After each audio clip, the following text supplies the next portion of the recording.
आप सभी का स्वागत है इसका स्टडी सेंटर में। आज के इस वीडियो में लेकर आए पेपर का डिक्टेशन जो एग्ज़ाम के लिए काफ़ी महत्वपूर्ण है, तो इसे एक बार अवश्य लिखें और अपने दोस्तों के साथ शेयर करें। अगर मेरा वीडियो अच्छा लगे तो बेल आइकन दबाना ना भूलें। Ready, last study and start.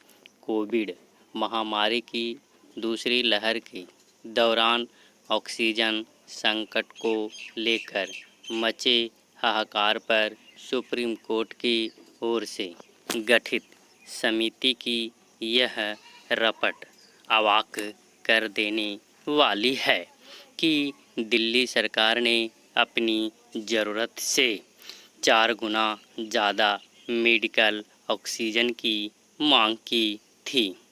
इस समिति के अनुसार दिल्ली सरकार की ओर से बढ़ा चढ़ाकर की गई इस मांग के कारण कम से कम 12 राज्यों को ऑक्सीजन संकट से जूझना पड़ा।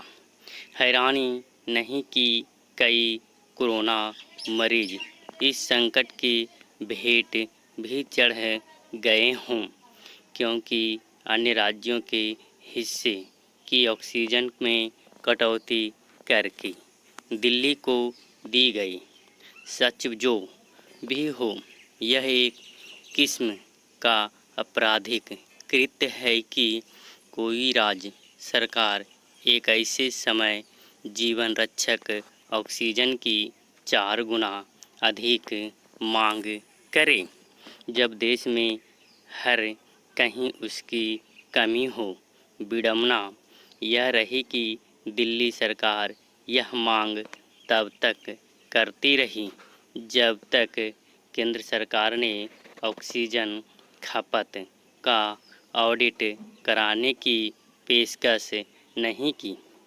पहले तो दिल्ली सरकार ने इस पेशकश से बचने की कोशिश की, फिर याकायाक यह कहने लगी कि उसे कहीं कम ऑक्सीजन की ज़रूरत है।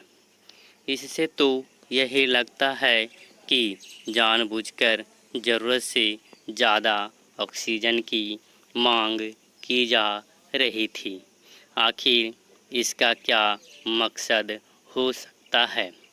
संकट को और बढ़ा करके दिखाना और केंद्र सरकार को बदनाम करना, अथवा अपनी गलती के लिए किसी और को जिम्मेदार दिखाना। पैरा, दिल्ली सरकार का मकसद जो भी हो, इसकी अनदेखी नहीं की जा सकती कि उसकी ऑक्सीजन संबंधी मांग को सही समझकर दिल्ली उच्च न्यायालय केंद्र सरकार को न केवल फटकार लगाने में लगा हुआ था, बल्कि उसके अधिकारियों के खिलाफ अवमानना की कार्यवाही शुरू करने को भी तैयार था। स्पष्ट है कि दिल्ली उच्च न्यायालय भी यह मान बैठा था कि दिल्ली सरकार को बकाई उतनी ही ऑक्सीजन की ज़रूरत है जितनी उसके द्वारा मांग की जा रही थी। अच्छा होगा कि सुप्रीम कोर्ट की समिति उन कारणों की तह तक जाने की कोशिश करे जिनके चलते दिल्ली सरकार 300 मीट्रिक टन के बजाय 1200 मीट्रिक टन ऑक्सीजन मांग रही थी, ताकि इस कृत्य के लिए जिम्मेदार लोगों को जवाबदेह बनाया जा सके और उन्हें सबक सिखाया जा सके।